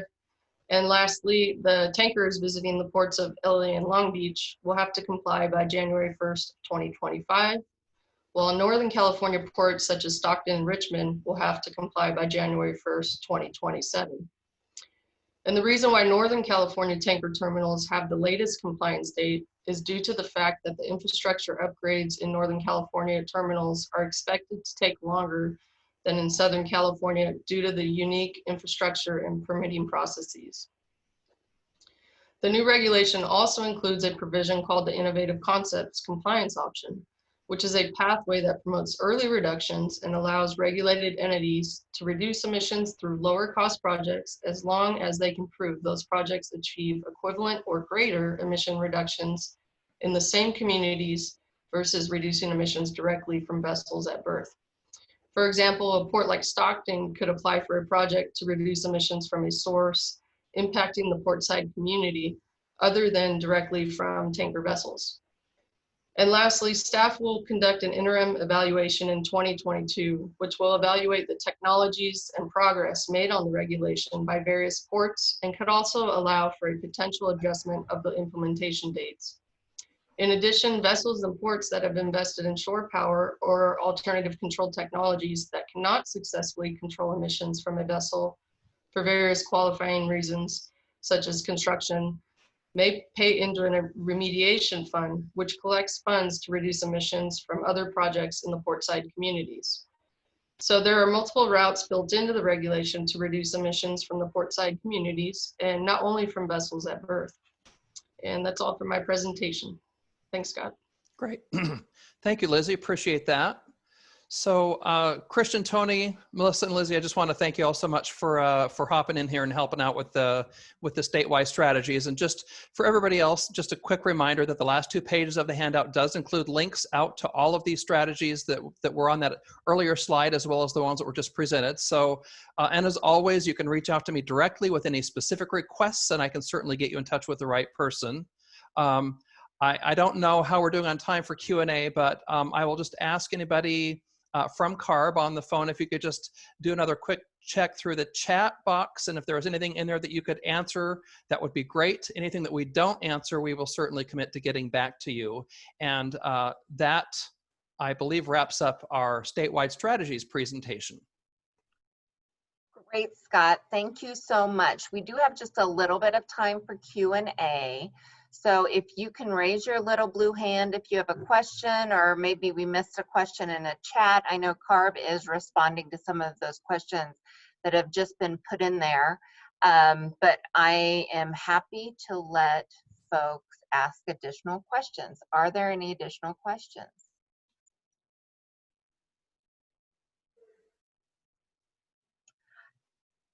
All right, I don't see any. I know this was a lot. I warned you at the beginning, it was a lot, and it's made my head hurt just because I've been trying to get my head around it all day. But this is just the first step in us all better understanding how all of these different kind of arms of air quality management work together to get us where we're going. And it really is a variety of different, kind of hands who are coming together and working on the whole to see the improvement that that we all want to see. I know that our next meeting is, Jess Olson, Zong can answer this question. Zong, do you know when our next meeting is? Sorry. Our next one is going to be in October. Yeah, it's October 7th. Yes, thank you. Sorry, my computer froze. You're good. And Jamie, just to make sure, we still do have the CARB enforcement presentation to go. Oh yeah, sorry, I didn't realize. Yeah, no worries. Yeah, no, Eric Bissinger is here to do the CARB enforcement piece of it. Thank you. Let's go You're wanting that drink, aren't you? You're wanting that drink pretty bad right now. I am.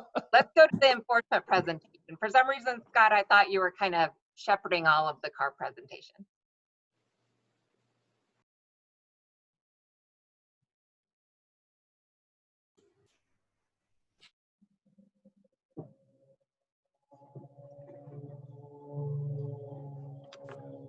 Well, hello, can you hear me? We can, and we can see your screen. All right, great. My name is Eric Bissinger, and I'm with the Community Outreach and Enforcement Section at CARB, and I am also the enforcement liaison for Stockton's AB 617 community. My presentation is going to cover CARB regulations, Stockton's 3-year enforcement history, some resources and tools, plus I am requesting some help to create an enforcement strategies for this community. As we go along, please save the questions for the end, but we do have enforcement staff monitoring the chat if you want to place your question there. As you may already know, the California Air Resources Board regulatory programs are designed to reduce emissions to protect public health, achieve air quality standards, reduce greenhouse gas emissions, and reduce exposure to toxic air contaminants throughout California. My division is in charge of enforcing these regulations, including all the programs on this slide.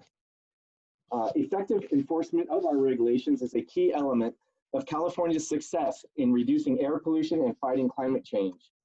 Fair and consistent enforcement also provides a level playing field for all regulated businesses, ensuring that no one has an unfair advantage by not doing their part to help clean the air.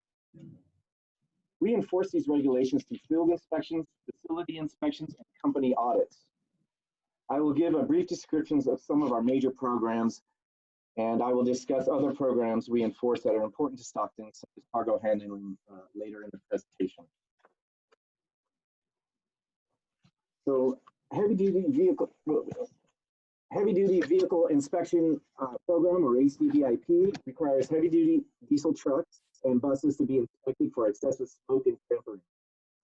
The truck and bus regulation requires all heavy-duty diesel vehicles with a 2009 or older engines weighing over 14,000 pounds to reduce exhaust emissions by upgrading their engines to a 2010 model year or newer by 2023.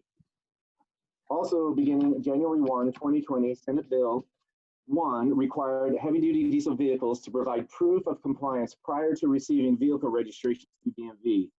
This is similar to a smog check problem that we have with our personal vehicles. In 2018, to prepare for the January 1, 2020 deadline, the Enforcement Division started a streamlined truck enforcement program, or as we called it, STEP. In the STEP program, we notified thousands of truck owners of the deadline and began placing registration holds on the dirtiest non-compliant vehicles throughout California. Idling trucks and buses. CARB conducts idling sweeps to ensure regulatory idling limits are not exceeded. Idling inspections are performed to ensure heavy-duty diesel vehicles are not violating CARB's idling regulation. Idling for more than 5 minutes is prohibited unless the vehicle has a certified clean idling sticker or is more than 100 feet away from a school or restricted area such as hotels, motels, hospitals, senior and child care facilities or residential area. Eric, I don't know if you are using a microphone or a headset, but you keep breaking in and out. So if you can make sure that you're talking directly into a microphone or at the computer, we're having a little trouble keeping up. Okay. That's a bummer. All right, I'll lean into it. Thank you. Okay, so the transport refrigeration units, or TRUs, we inspect the refrigerated trailer engines to ensure that TRUs meet labeling and clean air requirements. Do I sound a little better? Off-road regulations are aimed at cleaning up off-road construction equipment such as bulldozers, graders, and backhoes. These requirements are in place to help the diesel soot filters are installed on off-road equipment. This regulation is based on a fleet average. Please let us know if you have further questions on these regulations and how they are enforced. So how do all these enforcement programs fit into your community? From 2017 to 2019, we conducted a total of 365 inspections within the boundary of Stockton 617 community. Of them, we inspected 244 heavy-duty diesel vehicles and equipment, plus we made 121 fuel and engine inspections. Of those inspections, we cited and brought into compliance 5 heavy-duty diesel vehicles for emission violations and 1 non-emission violation. A non-emission violation would be like failure to keep up with your record keeping, your reporting, and your labeling requirements, something that does not actually give off emissions. The STEP program, which I talked about earlier, resulted in 118 dirty diesel vehicles registered in Stockton as having their registrations held until they can show documentation that the vehicle is in compliance. This program will continue through 2023 until all heavy-duty diesel vehicles registered in California will be compliant with the truck and bus regulation. Idling vehicles are noisy and often polluting, but it turns out that most of the heavy-duty vehicles that we observed in your community are in compliance with our idling rules. We did not find any violations of the 31 vehicles we inspected for idling.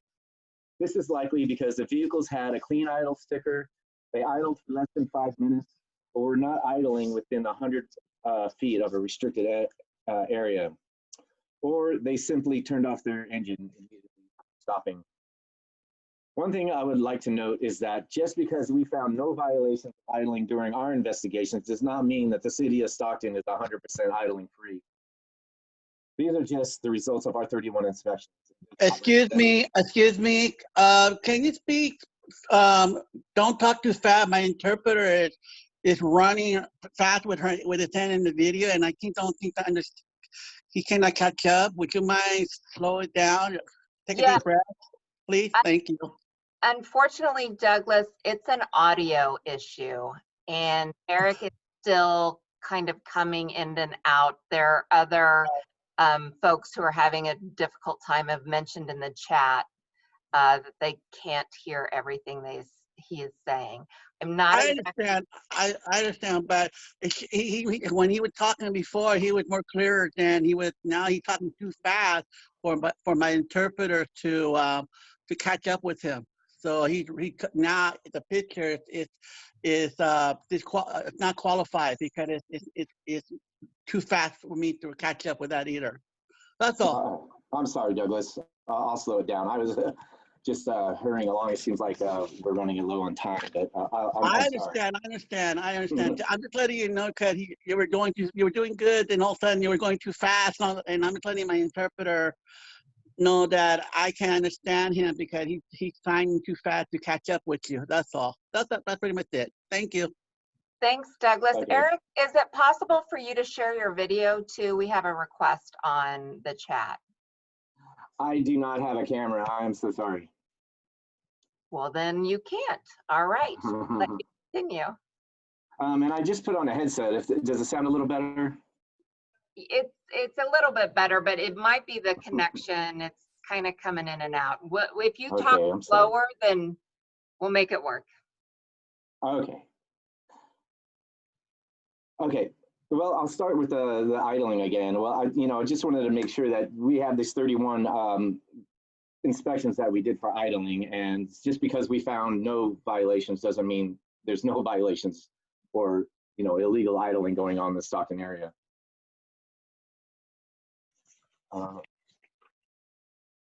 So this map here, this shows the locations of our inspections for each year that we did within the boundaries. And we hope this map helps the committee identify gaps and other locations for us to inspect. Please help us identify areas and locations where we can better enforce our rules. I note that each one of these trucks, there was multiple inspections that go on in those locations.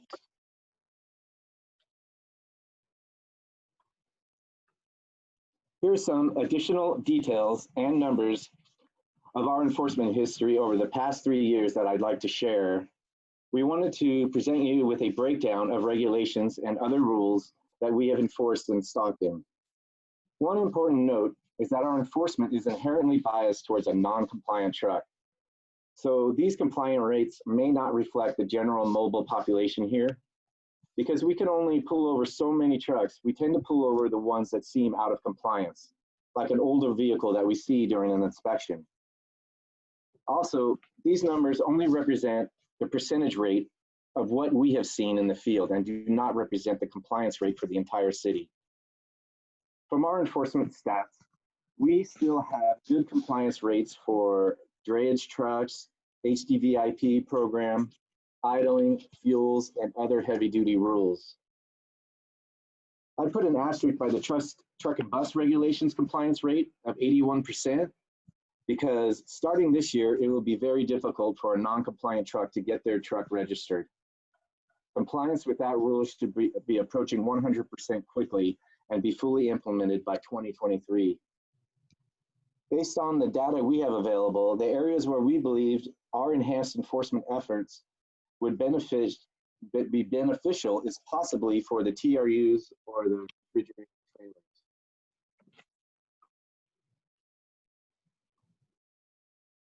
Here's a basic graph that I thought illustrates the 3-year history in an easy to read, simple format. I'd also like to point out that in 2018, CARB enforcement participated in a multi-agency environmental justice initiative that focused on a targeted enforcement campaign within Stockton, and it included all Cali PA agencies and regulations. Helena and my colleague should post the results of that project in the chat.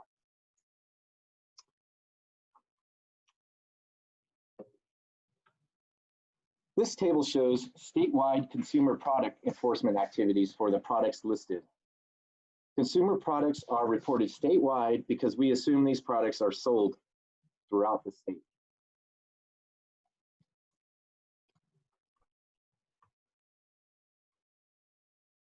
Now that I've covered trucks and consumer goods, I'd like to switch over to our focus to enforcement efforts at the port. We are in the port and rail yards regularly enforcing the following regulations. Cargo handling equipment.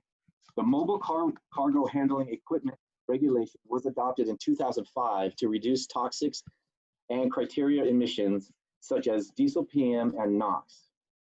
Cargo handling equipment transfer goods are performance maintenance and repair activities, and includes equipment such as yard trucks, cranes, top handlers, side handlers, forklifts, and loaders. CARB staff also conduct smoke audits on cargo handling equipment at regulated facilities to ensure the equipment is maintained to manufacturer specifications.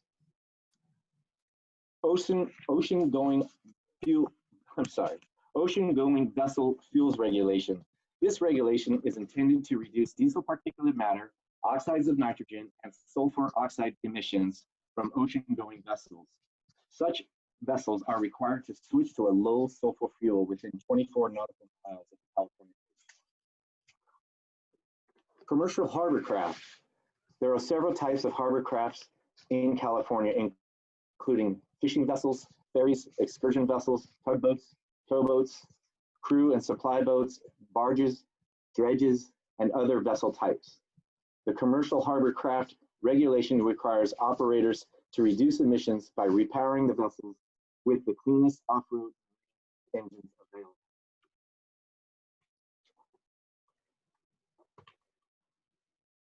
From 2017 to 2019, CARB enforcement staff conducted 171 inspections of cargo handling equipment, commercial harbor craft, and ocean-going vessels at the port, and had the following results.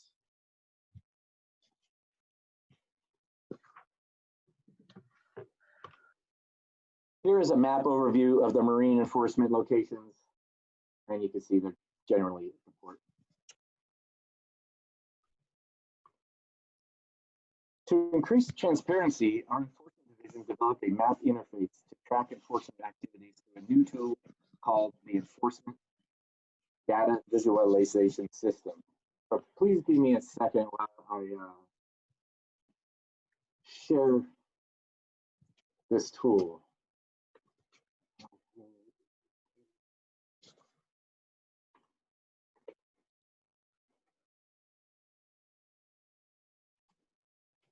Can everyone see that? Yep. In order to help the general public better understand CARB's enforcement efforts, the Enforcement Division developed this visualization system. The tool is for users to visualize CARB's enforcement activities across the state on a map interface. These activities include field inspections, supplemental environmental projects, and case settlements. We developed this tool to enhance transparency, provide community members a user-friendly way to access CARB enforcement activities, and to facilitate the development of emission reduction programs in your community. The data used to create this application comes from CARB's internal enforcement databases. This data is updated every year. So let me just show you real quick some of the search capabilities of this. Over here in this left-hand corner is a magnifying glass. If you click on that, you can search here by city, zip, or address. Also, up here in these blue boxes, if you can search by the inspections that have been done around you. So like I can click on this, and since I'm in Sacramento, it zooms in into the Sacramento area. Also, this the other blue box over here is the blue options button. So you can click on this, and this gives you different options to search in. So this is like, you can search by region. Right now it's under statewide. We do have EJ communities and 617 communities. Here is the Stockton one. And then there is the air districts are down here too.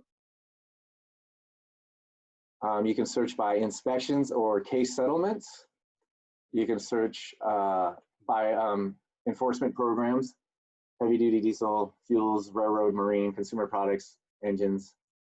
Yeah, you can search by years, starting at 2015.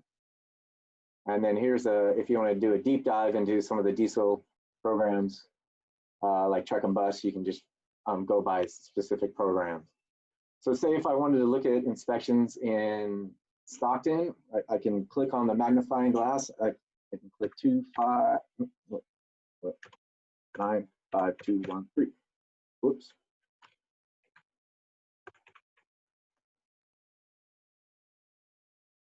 So here, these are all the inspections done in the Stockton area. In the lower right-hand corner over here, I can zoom in, and then you could drag. So say I wanted to look at one of these bubbles. This I could click on 187, and this shows inspections. So of the 187 inspections, I think it was 181 that were compliant. There was 5 emission violations and 1 non. I can't see it because this is in my way. And if you right click on these bubbles, it'll take you a closer look to what those 187 and where they are located. So you can see a lot of these are done at the George Washington Elementary School. So say we wanted to look at the option at the cases that were settled in Stockton, we can switch it over to settlements. So this shows like the worldwide settlements, but we want to look at Stockton.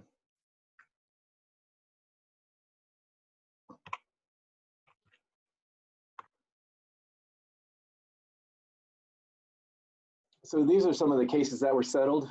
We can click on a couple of them. So you can see the settlement details on this one. It is ITS Technologies and Logistics. They settled for $6,000, and the payment went to CARB's Air Pollution Control Fund. So we can click on this one, and Noel Noresco, this was a 65,000 approximate settlement, and 49,000 went to the Air Pollution Fund, and 16,000 went to a school bus community SEP program. And they have like a brief description of this stuff, of the case and the settlement there. So anyways, I hope that gives you a good idea of what this tool does. Let me get back into my presentation.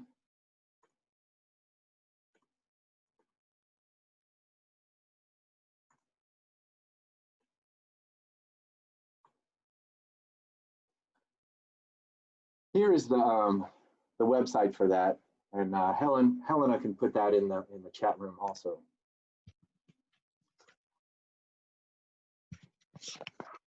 Supplemental environmental projects.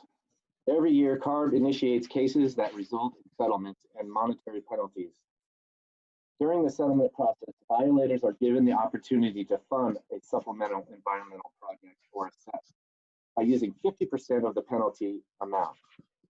SEPs fund community-based projects. In Stockton, there is one school air filtration SEP that is currently pending approval for funding. Also, there are 3 SEP projects that have been approved and funded in the San Joaquin Air District. SEPs fall into very broad categories. They can prevent or reduce pollution, restore and protect the environment, provide environmental education and compliance training, implement community air monitoring, and SEPs are approved on a case-by-case basis and are not restricted to these categories. So feel free to think outside the box for a project or a program that you might want to implement. If you have any further questions and you'd like to apply for a SEP, or if you'd like to understand the program better, please email the email address there at the bottom. Hey, Eric, I'm sorry, this is Scott Wall. If you could, just for sake of time, if you could maybe do a quick wrap up on your presentation. Made a commitment to end at 7 o'clock, so sorry to interrupt you. I got 2 more slides. And basically, here's some of the CERP's actions that we did with Shafter and Fresno. But our biggest question is, what would you like us to do to work with you on to create a good enforcement plan in Stockton? So let's discuss our gaps in enforcement and find areas within the boundaries that needs more attention. And here is our contact information. And I guess that concludes my presentation. I can open it up to questions.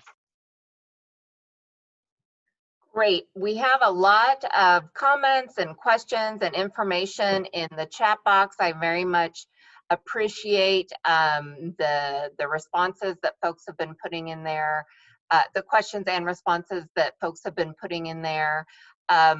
Continue to do that, and feel free to reach out to any staff if you have additional questions. Again, this is just the beginning of the discussion, and we anticipate there will be lots of questions down the road with regard to how this all fits together. Just as a reminder, October 7th is the next meeting. I want to remind everyone too to complete the online survey about the incentive, mitigation, outreach strategies by September 16th, if at all possible. If you have any problems with that, feel free to reach out to Zong, myself, Heather. We'd be happy to assist or walk you through that, answer any questions you might have. And then we will continue this discussion at other meetings. With that, we're going to officially close the meeting. It's 7:02, but as we sometimes like to do, and I've begun to call it the happy hour, although there's no drinks involved. Heather, if you'll stop recording and folks want to log off, if you have things to do, we know folks have lives. If you want to stick around and you have additional questions,